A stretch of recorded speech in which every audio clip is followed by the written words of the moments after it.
los martes y los jueves, cada semana estamos nosotros tratando de traer a este espacio especialistas para que nos hablen sobre los diferentes temas que nos preocupan y que nos ocupan y que ocupan mucho al personal de salud, sobre todo en esta época de pandemia.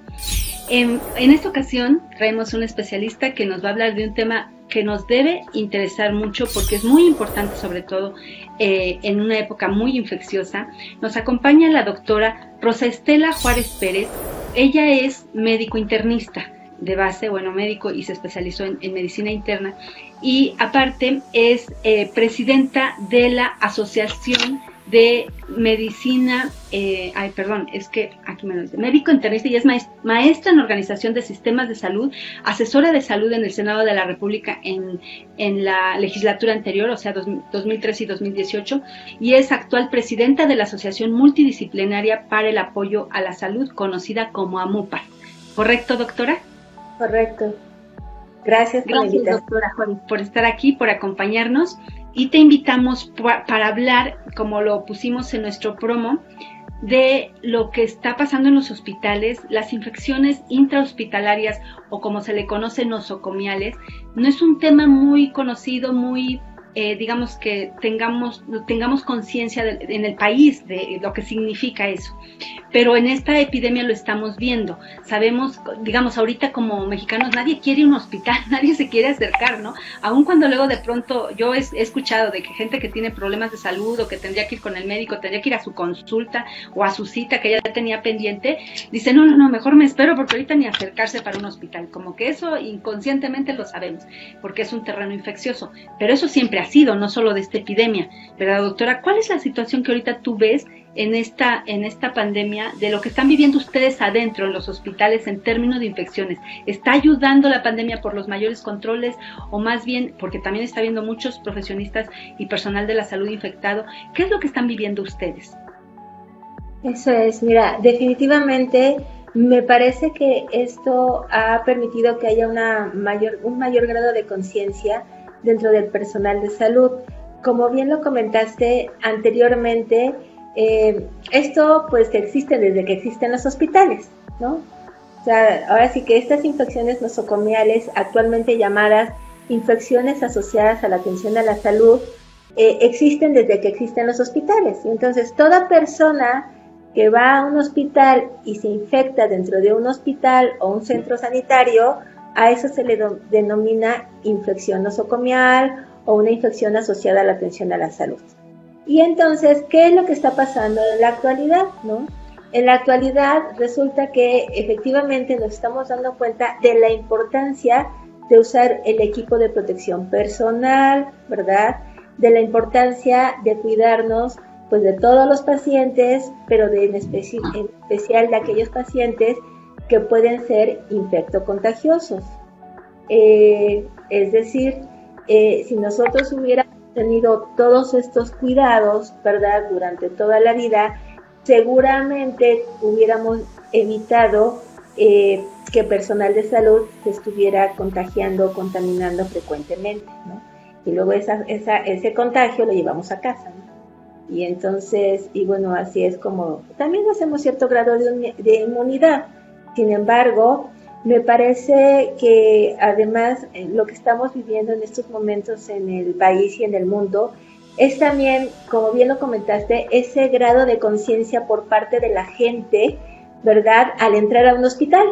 Porque ahora sí, las personas entran a un hospital con un cubreboca, se lavan las manos, se ponen alcohol gel, ¿verdad?, o usan su careta de más. Y entonces, pues todo parecería indicar que este grado de conciencia puede ayudar para educarnos todos. Así debería de ser, ¿verdad? Pero, la realidad es que estamos viendo que entre el personal de salud en México hay un índice de letalidad demasiado alto. Yo he escuchado, no sé, tú confírmamelo, que parece que es es decir, si el índice de letalidad está como en 10%, 1 de cada 10 de los que llegan a contagiarse de COVID-19 fallece. Pero en el caso del personal de la salud que está en los hospitales es de 2 de cada 10, o sea, el doble. Eso significa que es un nivel de mortalidad alto, que se duplique. como en qué nivel de fallecimientos llevaremos ahorita de entre médicos por lo menos. ¿Tú tienes idea? El problema es que no tenemos unas estadísticas reales. O sea, nos vamos enterando los que estamos en los hospitales públicos, nos vamos enterando de que falleció el doctor de este hospital, que falleció el anestesiólogo, pero el problema que tenemos es la falta de estadística real, ¿verdad? Y que se mencione en lo general el personal de salud. Realmente no tenemos cifras de que dentro de ese personal de salud, por áreas o por categorías en este caso, ¿no? Enfermeras, todo parece indicar que las enfermeras tienen un grado mayor de infectarse porque la carga viral que tú adquieres durante la atención del paciente, pues entre mayor carga viral entre por tu vía respiratoria, mayor probabilidad de infectarse y que sea mucho más grave la infección. Entonces, definitivamente nos falta mucho tema de numerología, de estadística en el país para poder saber exactamente cuál es la mortalidad, la letalidad dentro del personal de salud, en específico dentro de los médicos. Pero todos nos hemos enterado de quién ha muerto, de quién está grave, de quién está intubado, ¿verdad? Y desafortunadamente, como bien lo comenta, así es es un número alto. ¿Me dices que en las enfermeras hay un mayor nivel o riesgo de infección? Sí, porque están más en contacto con los pacientes. O sea, ¿es por eso? Es por eso. Hablaba hace rato de la carga viral que un paciente puede, pues evidentemente, al hablar, al respirar, al toser, al estornudar, ¿verdad? Esa carga viral, esos aerosoles, como se llaman, ¿verdad? Quedan en el medio ambiente durante 3 horas antes de caer por gravedad y pues todo eso, sobre todo las enfermeras están más en contacto con el paciente. Entre más tiempo estés tú en contacto con un paciente que tiene COVID, pues mayor probabilidad es que tú estés respirando los virus, las partículas virales, y entonces parece ser que las enfermeras se están enfermando más que nosotros los médicos, fíjate. Eso están notando ahorita ustedes en esta pandemia, pero eso sucederá siempre en general con las infecciones intrahospitalarias, que las enfermeras están más factibles de infectarse. El tema está en que en muchísimas ocasiones nosotros al estar dentro de un hospital vamos adquiriendo cierto grado de anticuerpos, ¿verdad? Y me parece, y vuelvo a repetir, no, esto por ser una enfermedad nueva, pues obviamente, y no tenemos anticuerpos, ha sido mucho más fácil pues de contagiar la enfermedad, ¿no? De hecho, como bien lo deben de saber, no necesariamente tenemos que tener un factor de riesgo para poder adquirir la enfermedad. Es decir, tabaquismo, diabetes, enfermedades cardiovasculares, hipertensión o ser obeso, ¿no? Tenemos personal de salud que se está infectando, no necesariamente con este tipo de temas. Un punto muy importante también, pues evidentemente tiene que ver con el equipo de protección personal que estamos usando dentro de las unidades, ¿no? Normalmente exacto. El personal de salud, los médicos tratamos de tener pues nuestro cubreboca N95, KN95, una careta adecuada, ¿no? Y muchas veces enfermería o otro tipo de personal, ¿verdad? No cuenta también con todos los insumos. Entonces, sabemos que de entrada el utilizar constantemente este tipo de insumos es muy costoso. O sea, es muy, muy costoso, ¿verdad? Pero en este momento, además de extremadamente costoso, ¿verdad? Hay insuficiencia de recursos. Y entonces, ese es otro motivo por el cual, pues obviamente tenemos mucho más riesgo de infectocontagiosidad. Sí, exacto. Doctora, bueno, tú actualmente eres presidenta de la Asociación Multidisciplinaria para el Apoyo a la Salud, la PAMUS, o ¿cómo se conoce? AMUPAS. Así están en Facebook y así están en Twitter como AMUPAS. Yo recuerdo hace años que tuve el gusto de conocerte, me comentabas que tú habías, bueno, tú cuando fuiste asesora de la anterior legislatura en el Senado, impulsaron una iniciativa de ley para que las infecciones nosocomiales fueran combatidas o fueran conocidas y todo esto. ¿Eso a qué llegó? ¿Qué nos puedes contar de esa iniciativa y qué ahorita se estaría haciendo para impulsarlo o para reimpulsarlo? Claro, mira, definitivamente en aquel tiempo estaba yo ahí trabajando con algunos legisladores, en específico una senadora que me apoyó muchísimo con este tema, porque además el problema principal es que si tú buscas en la Ley General de Salud, sí hace mención de las enfermedades transmisibles. Y entonces, en estricto sentido, las infecciones asociadas a la atención a la salud o infecciones nosocomiales, pues entra dentro de este rubro, ¿no? De infecciones transmisibles. ¿Qué significa? Que en ningún capítulo, en ningún artículo en donde hacen mención de las enfermedades transmisibles, se habla de las infecciones nosocomiales o intrahospitalarias, ¿no? Y entonces, es un problema de salud. ¿Por qué es un problema de salud? Porque según el ROBE, que es este sistema epidemiológico en donde se supone que debemos de tener la estadística, en este caso de este tipo de infecciones, hasta el 2015 son del 4.5 al 5.1 de personas hospitalizadas se infectan dentro de un hospital. Eso es muy alto, ¿no? Y entonces, de pacientes internados. Pacientes internados, ¿no? Y entonces esto prolonga la estancia intrahospitalaria, ¿verdad? Aumenta el riesgo de morir, ¿no? Aumenta los gastos hospitalarios, incrementa la resistencia bacteriana, provoca incapacidad, pues evidentemente en los pacientes, gasto de bolsillo en la familia, implicaciones legales, ¿no? O sea, implicaciones médico-legales, y pueden constituir un factor de riesgo pues para los trabajadores, porque pues, se infecta uno, se infecta el otro, ¿no? Cuando hablas de médicos legales, perdona la interrupción, cuando hablas de médicos legales es demandas de pacientes que se inconforman porque se infectaron su familiar y esto en el hospital. Claro, porque definitivamente las infecciones nosocomiales se tienen que disminuir, sí, con el lavado de manos, ¿no? Que promueve mucho la Organización Mundial de la Salud, pero también se disminuyen con la adecuada sanitización de los hospitales. O sea, una adecuada sanitización de los hospitales y frecuente, ¿verdad? Tiene que disminuir el riesgo de contagio. Es decir, es como, volvemos al tema de COVID, ¿no? En el tema de COVID están las áreas que le llaman covidarios, ¿no?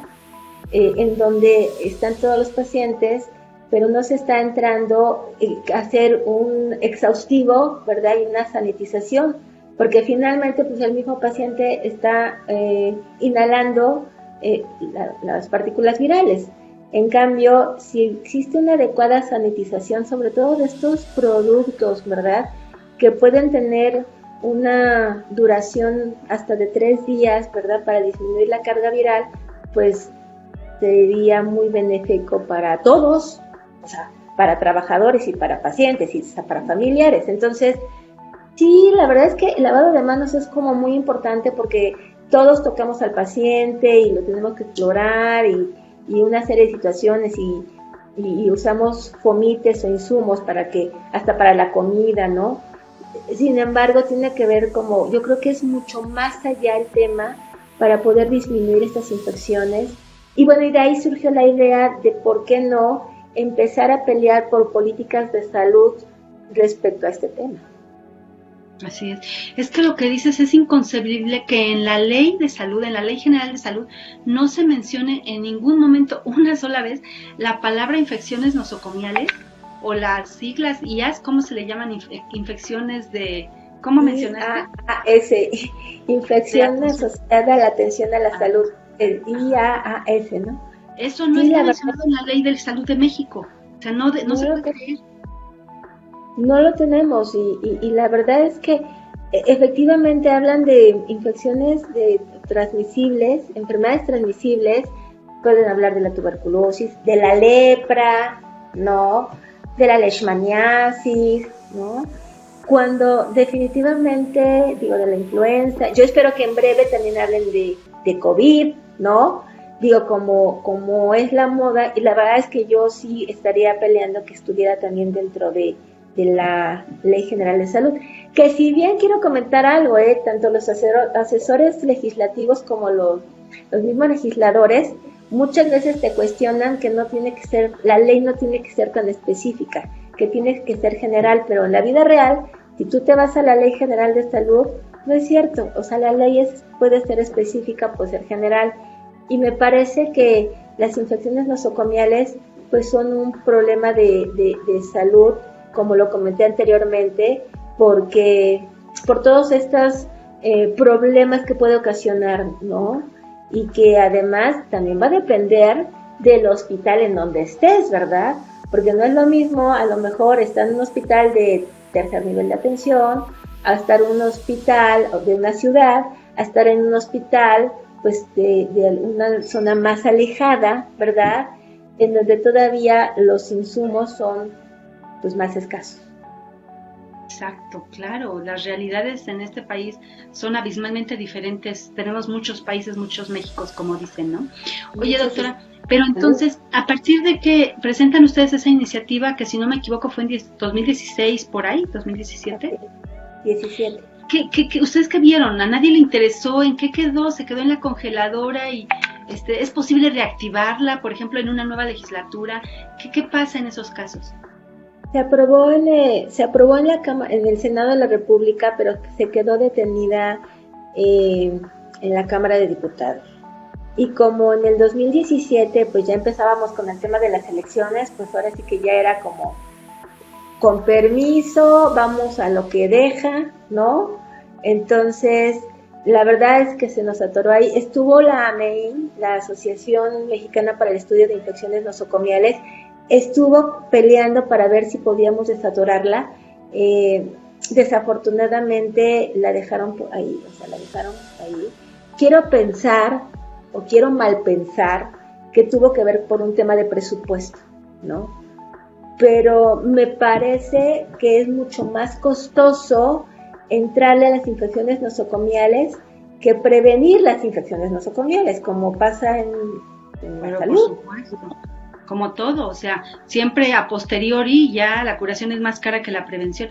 Pero en este caso, ¿por qué? O sea, la iniciativa llevaría o tendría que incentivar las inversiones para combatir las infecciones. ¿Se entendería que por eso son los costos?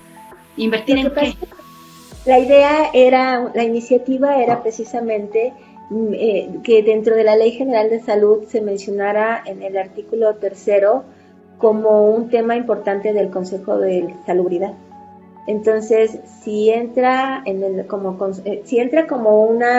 un tema importante dentro del Consejo de Salubridad, pues en automático tienen que disponer de un presupuesto para que, pues obviamente, todo mundo tuviéramos un equipo multidisciplinario de infecciones nosocomiales dentro de los hospitales, ¿no?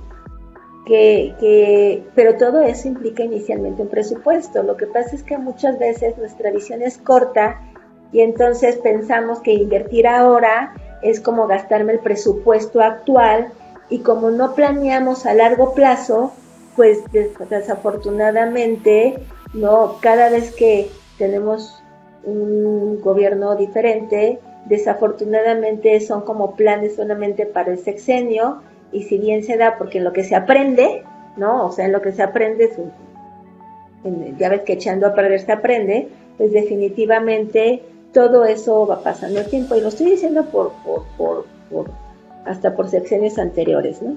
Que finalmente ha sido pues un tema que me parece que debe de subirse a categoría de ley. Por eso precisamente se solicitó pues un tema de modificación de la ley, que como bien lo comentas, una iniciativa. Pero también lo que bien se aprende no se olvida, doctora. Y en este caso, nosotros como pacientes o como usuarios de los servicios de salud, de los hospitales, no tenemos claro qué significan las infecciones nosocomiales o implícitamente, pero no lo entendemos perfecto, porque no hay un incentivo de parte de la autoridad. A ver, ¿no tendría que ser ese un factor determinante para elegir a qué hospital ir al momento en que lo necesites? Porque no tenemos nada de información. ¿Cuáles son los hospitales donde más se infecta la gente? O sea, que llega y se infecta de otra cosa, o sea, se enferma de otra cosa de la que respecto de la que llegó. Porque quizá no tiene que ver con los más caros, ¿no? Quizá los más caros son los más infecciosos o los menos caros son los más, no lo sabemos, no tenemos una sola referencia. ¿A qué instancia le tocaría estar obligando a los hospitales a que comuniquen ese tipo de cosas? Eso sí indica. Fíjate que el tema principalmente, realmente toda esa información nos la deberían de estar generando los epidemiólogos. En cada hospital hay un epidemiólogo y entonces el epidemiólogo es el encargado de, o debería de ser encargado de informarnos a todos los médicos, no solamente a los directivos, de cuáles son, ahora sí que cuál es la fauna, ¿verdad?, que está circulando dentro de los hospitales. O sea, es decir, debe de haber una fauna en hospital, en hospitalización como tal, y debe de haber una fauna, no sé, en urgencias, y puede haber alguna fauna en laboratorio, ¿verdad? Y puede haber una fauna en mis uñas, ¿no? Entonces, toda esa información que constantemente pues deberíamos de estar nosotros al pendiente. ¿Por qué? Porque si una persona se enferma, ¿verdad? Como bien lo comentaste, de una causa diferente a la cual llegó, ¿no? Es más, de una causa no infecciosa. Llega un paciente de una causa no infecciosa a un hospital y resulta que de repente empieza con fiebre, ¿no? O con dificultad respiratoria, o con tos o algo, y oh sorpresa, es una neumonía. La verdad es que es muy importante, ¿verdad?, que los médicos sepamos cuál es la fauna que está circulando en ese hospital, ¿no? Y si lo abrimos, obviamente a la población en general, también creo que sería muy importante que la gente supiera que tenemos un riesgo de X bicho, ¿no? O sea, tenemos un riesgo de X bicho, ¿no? Porque todos los hospitales, sean públicos, privados, ¿verdad?, tienen sus organismos que pueden ser resistentes a antibióticos, y entonces esa información pues hasta debería de ser transparente, ¿no? No lo sé. Claro.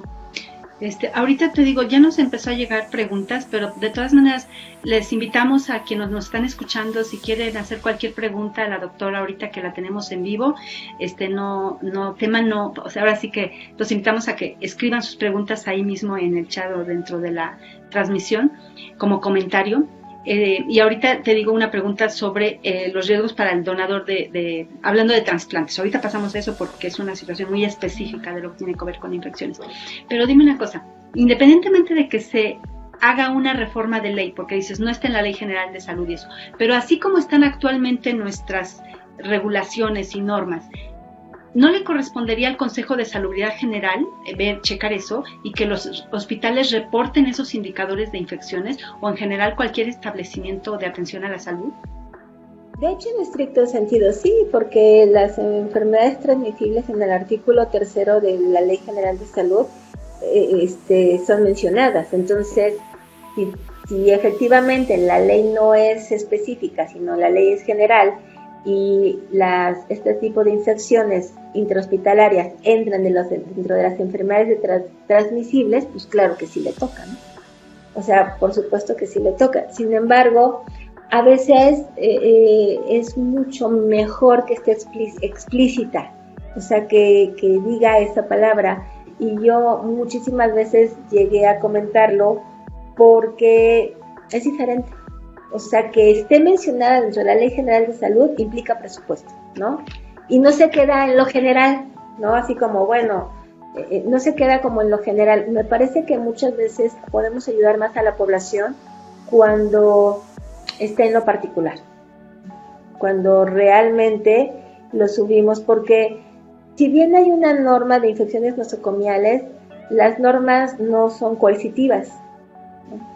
En cambio, las leyes, bueno, pues de una u otra forma, ¿verdad?, obligan a que en el sistema de salud las cosas se hagan de mejor manera, porque finalmente es una ley y una ley es obligatoria. Y que tenga un costo el no cumplirlo, ¿no? Y que tenga un costo el no cumplirlo, porque pues la verdad, así como pues se llegan precisamente a certificar hospitales, se supone que eso es parte de la certificación de los hospitales, pero día a día definitivamente nos seguimos encontrando con este tipo de situaciones dentro de los pacientes. Y ahorita ni se diga, muchos pacientes, por ejemplo, con COVID, se sobreinfectan dentro de los hospitales, ¿no? Entonces, ¿qué se sobreinfectan? ¿A qué te refieres? Que resulta que tenían COVID y resulta que en el hospital se les agregó una infección, ¿no? Tienen una infección. Entonces, de bacteria. ¿Es posible tener al mismo tiempo virus y bacterias? Sí, sobre todo en un paciente que está acostado, que está intubado, pacientes intubados o que traen una sonda Foley, ¿verdad?, tienen mayor probabilidad de tener una infección nosocomial, que esa es la otra, ¿no? Un paciente invadido con un sistema inmunológico pues que no es el adecuado en ese momento, ¿verdad?, y con ahí una fauna que tampoco le ayuda en ese momento al paciente, tiene mayor probabilidad de tener una coinfección. Doctora, ¿y qué tipo de medidas muy específicas que ahorita no serían muy costosas y que serían aplicables y que solamente se requeriría imponerlo en los hospitales como regla, como norma, tendrían que tomar? Por ejemplo, te pregunto específicamente, la parte de el manejo de desechos. Recientemente en la conferencia el doctor Hugo López-Gatell se refería a que van a hacer un reporte y quieren establecer medidas o una política para un adecuado y mejor manejo de desechos hospitalarios, que ahorita en esta época de epidemia tendría que ser vital. Pero, por ejemplo, te pregunto, el reciclamiento de estos dispositivos como cómodos y riñones y que se les pone a un paciente y a otro paciente y que se tiene que lavar, también me decías, las enfermeras son las que más están en contacto y por lo tanto con mayor riesgo de contagio. ¿No también la gente de intendencia, que es la que lava estos dispositivos? ¿En ese tipo de medidas se podría actuar? Me pregunto. Sí, claro. Sí, claro, digo, de entrada, todo el personal tiene que tener una capacitación, ¿no? Pero esa capacitación tiene que ser constante para que el conocimiento no se olvide, ¿no? Entonces, ese es un tema súper importante, ¿no? La capacitación, que no solamente el hecho de que tú firmes un contrato colectivo de trabajo, en donde dan por hecho que ya estás capacitado, ¿no? En la práctica no es así. Entonces, tiene que haber capacitaciones constantes, ¿verdad?, en donde podríamos estar hasta certificados, ¿me explico? Digo, así como nos certificamos en el ACLS, en el ATLS, ¿no? Tenemos que certificarnos como médicos internistas, ¿no? Las enfermeras como enfermeras, ¿verdad? ¿Es ATLS? Es lo mismo que el ACLS, nada más que para reanimación cuando un paciente tiene un traumatismo importante, ¿no? Entonces... Son cosas básicas, los médicos deben saber. Son cosas básicas que los médicos, ¿cómo reanimo a un paciente de forma rápida si tuvo un accidente, ¿no? El ACLS, ¿cómo reanimo a un paciente si tiene un paro cardíaco? Entonces, el tema está en que me parece que deberíamos de tener una certificación constante, ¿verdad? Simple y sencillamente, efectivamente, lavado de manos, ¿no? Nos tendría que estar supervisando cómo nos lavamos las manos, ¿no? El hecho de que haya siempre agua y jabón dentro de los hospitales, eso es como muy básico, ¿no? Claro. Las sanitas, ¿no? Yo quitaría las sanitas y a lo mejor pondría ya de estos de aire, ¿no? Para secarse las manos. Entonces las toallas para secarse las manos. Sí, exactamente, de estas toallitas desechables, ¿no? A veces ese tipo de insumos no existen y es algo tan sencillo, ¿verdad? El hecho de vigilar que el cloro, o sea, la dilución de cloro sea la adecuada dentro de los hospitales, porque yo voy y pregunto con los encargados o con las encargadas de cómo se diluye el cloro y te lo dicen de memoria, pero en la práctica te das cuenta que no lo hacen de forma adecuada, ¿no? Es decir, si tú diluyes el cloro de forma inadecuada y además lo pones en un envase de Coca-Cola porque es el único que tienes, pues con la luz, por ejemplo, el cloro se inactiva, ¿no? Entonces, son cosas de verdad como muy sencillas, ¿verdad? El que entra un paciente y sale un paciente y se tiene que limpiar. O sea, no solamente es cambiar la sábana, ¿no? O sea, no solamente es cambiar la sábana, sino tiene que haber una limpieza profunda, ¿sí? Hay en la actualidad, digo, algunos productos que pueden sanitizar y que no son dañinos porque luego entran y sanitizan y no, 24 horas sin que se abra ese cuarto, 72 horas, ¿no? Entonces, me parece que también en la actualidad debemos de ver que, y no son productos tan costosos, o sea, no necesariamente son productos tan costosos, pero además me refiero a que es mucho mejor sanitizar con algo que no nos cause daño, ¿verdad?, a los seres humanos, a los pacientes, al personal de salud, y mete rápido a otro paciente, ¿no?, que es una cama que también no se está utilizando de forma rápida. Claro. Me parece que hay muchas cosas, como se mencionaba, ¿no?, la adecuada, el adecuado uso o manejo, de todos estos desechos, ¿no? Pero que además hasta ponen señales para dónde, y tú ves que dices, pero si está la señal por aquí, ¿por qué se fue por allá? ¿No? El hecho de que es capacitación, si te das cuenta es un tema de capacitación, ¿no? Porque además un personal capacitado es un personal que, no quiero usar la palabra exige, pero sí por lo menos puedes tú solicitar de forma educada, pues que te provean de los insumos, ¿no? Porque además se cuida a él y cuida al paciente y te cuidas tú, ¿no? Entonces es una cosa bilateral. Así es. Doctora, ahora sí te planteo la pregunta de Bonnie Balcázar, que dice, doctora, con base en lo que comenta, ¿considera que en este 2020 se volverán a abrir los programas de trasplantes considerando los riesgos para el receptor, donador y cuerpo médico? Una persona puede entrar a un trasplante, por supuesto, solo y si obviamente cumple con todos los requisitos, es decir, el paciente tendría que tener pues una prueba confirmatoria negativa, ¿no? Digo, tanto el donador como el que va a ser trasplantado tendría que tener una prueba confirmatoria negativa, y el personal de salud tendría que entrar con todo el equipo de protección personal para el trasplante, ¿no? ¿Cuál es el tema? Pues el tema que nadie tenemos la seguridad de que durante la hospitalización pues no se vaya a contagiar el paciente, ¿verdad? Que en este caso sería como muy grave que persona trasplantada se pudiera contagiar, ¿no?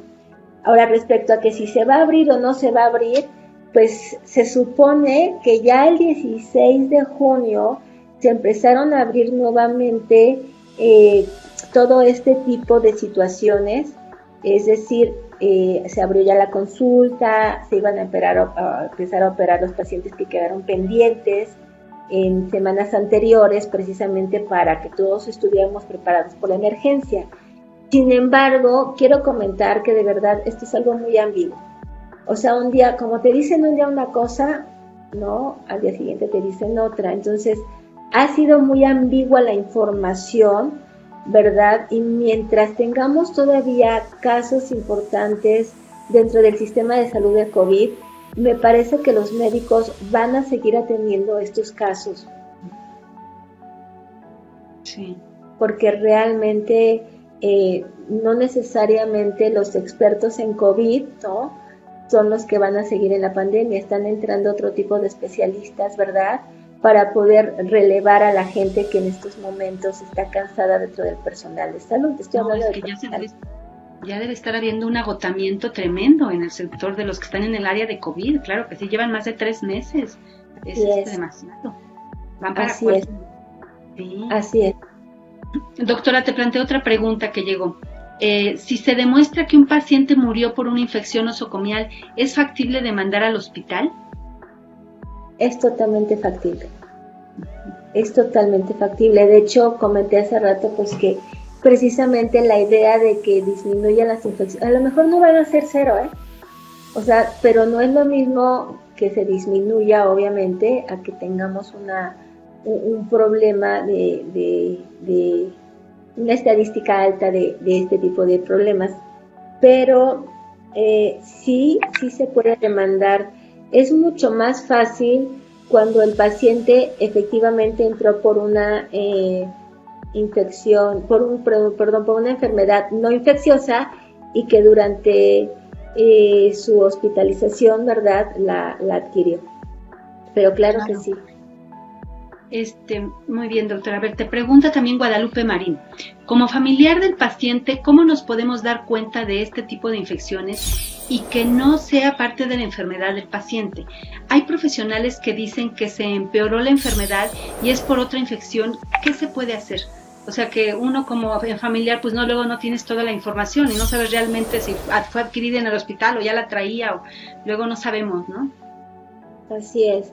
Bueno, hay datos obviamente que son objetivos, como puede ser la fiebre, ¿no? Diarrea, tos, molestias para orinar. En el caso de que el paciente no esté intubado, ¿no? En el caso que el paciente no esté intubado, pues te vas a dar cuenta, son datos subjetivos y objetivos, ¿no? Efectivamente, a veces esta mala costumbre por parte del personal de salud de no decir la verdad, como si ellos tuvieran la culpa de que dentro de los hospitales hubiera infecciones, ¿no? O sea, es como, dices, no pasa nada, al contrario, me parece que el hecho de que la familia tenga esta información, pues puede hacer actuar más rápidamente a los directivos. Me parece que también pues va a depender de la enfermedad y tiene que ver mucho efectivamente la honestidad, ¿no? La honestidad por parte del personal de salud.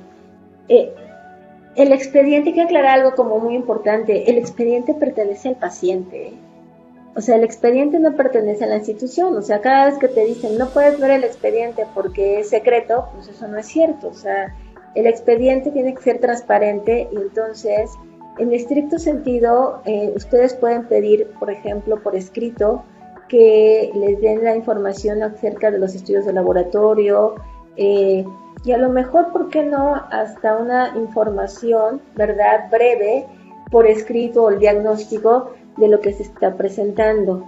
Insisto, datos clínicos son fiebre, malestar general, y a veces, si el paciente llegó por un proceso infeccioso, ¿verdad?, infeccioso, pues a lo mejor sí es un poquito más complicado, hasta para el mismo médico, poderlo diagnosticar. Si el paciente llegó por una enfermedad no infecciosa y se infecta dentro del hospital, pues ahí es, ¿no? Es. Claro. Si el paciente se operó y sale un absceso, pues también es, ¿no? Prácticamente. O sea, tendríamos que ver qué variante puede ser la que está ocasionando el cuadro clínico. No, bueno, es que es de lo más común, o sea, en realidad muchas personas tendrían elementos para demandar a los hospitales si es que hubiera ese conocimiento, pero bueno. Doctora, otra pregunta, dice, como pacientes, ¿qué nos corresponde hacer en el tema de infecciones nosocomiales? Pues de entrada, no visitar tanto, o sea, la verdad es que una cosa de parte, qué buena pregunta, porque un problema importante por parte de las familias es que tanto en hospitales públicos y en hospitales privados quiere entrar toda la familia. Y entonces me parece que eso también hay que limitarlo. No estoy tan de acuerdo en que una persona que necesita de apoyo no tenga a su familiar al lado, pero sí hay que limitar las visitas, ¿verdad? Y además de limitar las visitas, es muy importante que esa persona pues vaya bañada, limpia, ¿verdad? Que de igual forma entre con cubreboca, aunque no estemos en época de COVID, ¿verdad? Y puede ser un cubreboca de tela, ¿no? Que entre con las manos lavadas, que lleve su alcohol gel, ¿sí? Con el cabello recogido, porque hay gente que luego entra con las uñas y con pues una serie de collares y todo, ¿verdad? Y entonces todo eso, pues obviamente hay que limitarlo, o sea, por eso es muy importante, como lo mencionamos en un principio, aprender de esto, ¿no? Porque creo que no aprendimos de la influenza, o sea, en la influenza nos dijeron no hay que dar besos, ¿no? Entonces, ahorita solo aprendimos del estornudo. Solamente, entonces, y no toda la gente. Y ahorita no funciona el de la gel. Seguro que había gente que estornuda así y luego agarra las cosas y te las da, ¿no? Entonces, de verdad, entonces, me parece que sí, la gente puede ayudar, por ejemplo, pues, de una u otra forma. Miren, quiero comentar algo que no voy a decir en el hospital, pero hay gente que hasta desafortunadamente dentro de la misma ropa que ingresan llevan chinches. Entonces a veces los hospitales se infectan de chinches, ¿no? Entonces tenemos que ser conscientes, ¿verdad?, de lo que llevamos, cómo lo llevamos. Yo de preferencia, por ejemplo, le llego a pedir, tráete una almohada, es que no hay almohada, tráete una nueva, ¿no? O sea, yo te doy aquí la que hay, pero es que esa doctora esa no la queda a mi paciente, porque mi paciente está acostumbrada a usar la almohada, así. Pero sí también, la verdad es que es una situación de gravedad, y sí, esa es la forma en cómo nos pueden ayudar, ¿no? Y respetando los pases de visita, ¿no? Hay situaciones que podemos trabajar.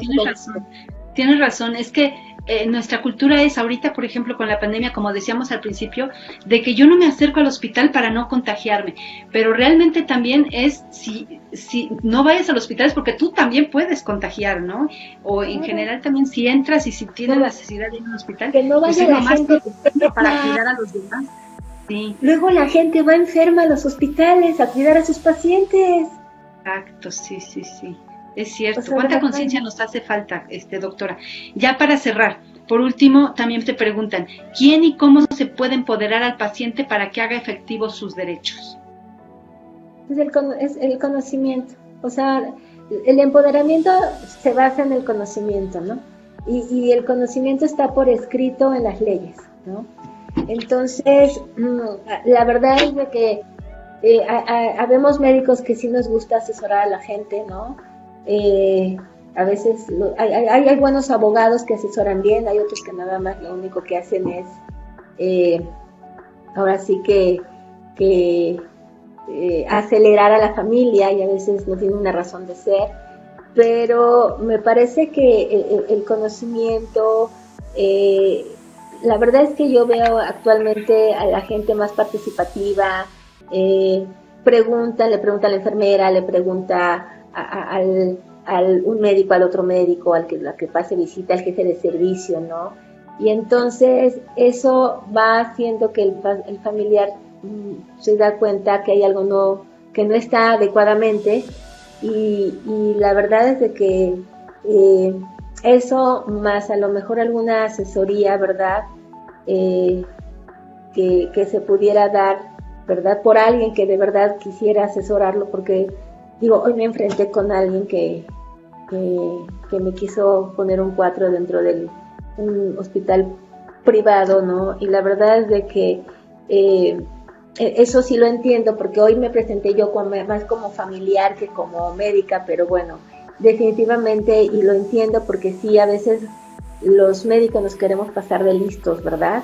Y pensar que la gente es tonta, pero me parece que esta cultura de parte de la gente tiene que cambiar, y tenemos que aprender a pelear por los derechos del paciente, ¿no? Por los derechos de nuestros familiares, ¿no? Ya que el médico no lo hace.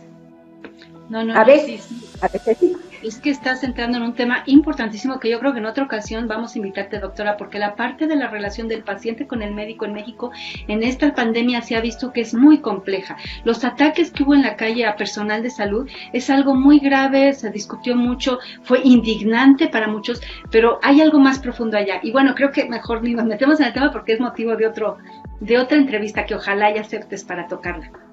Muchas gracias. Ya para cerrar, porque llegó una última pregunta, perdóname, doctora, de Jorge Ugalde pregunta, ¿es factible que con la situación actual, con la pandemia, se pueda avanzar en el tratamiento de las infecciones nosocomiales en México en las leyes y procedimientos seguros en los hospitales? Me parece que pues el gobierno, el Estado como tal, ¿no? Que el gobierno es parte del Estado, debe de poner un orden, pero una de las cosas que yo he visto en la actualidad, bueno, desde hace mucho tiempo, es que a veces la sociedad civil nos tenemos que unir para poder exigir estos derechos. Es decir, yo ya no permitiría que un médico me viera sin cubreboca, ¿no?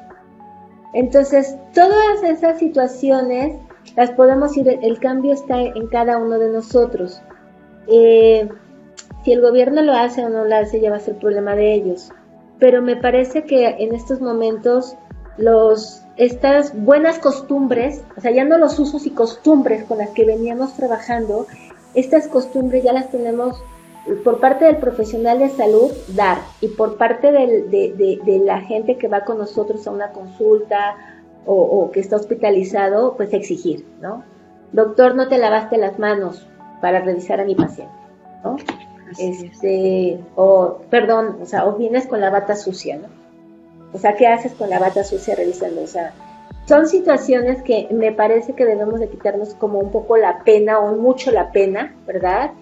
Y no pensar que porque estemos peleando por este derecho de nuestro paciente le van a hacer algo. La verdad es de que la experiencia que yo tengo es que los familiares que están más al pendiente y que están en comunicación constante con el personal de salud y haciendo hasta como este tipo de puntuaciones, ¿no? Me parece que el personal de salud nos ponemos más las pilas y cuidamos más. Entonces, me parece que el cambio está en la sociedad civil. Yo, la verdad, es de que no le exigiría nada en estos momentos al gobierno, porque es como para qué en estos momentos, pero sí veo que nosotros como personas responsables de lo que estamos viviendo en la pandemia, podemos obviamente seguir generando este cambio, ¿no? Poner de nuestra parte. Hay gente que no lo sigue creyendo, gente que me ha hablado para decirme, doctora, es que nunca pensé que me fuera a pasar a mí porque no lo creía, ¿no? Y entonces no creía, que pensé que era algo político, ¿verdad? Y entonces, que este estado de conciencia no lo perdamos, pero nadie. Que algo positivo salga de esta pandemia, porque seguramente sí puede salir. Oye, doctora, muchas gracias. De verdad, muchas gracias por este espacio, por tu tiempo.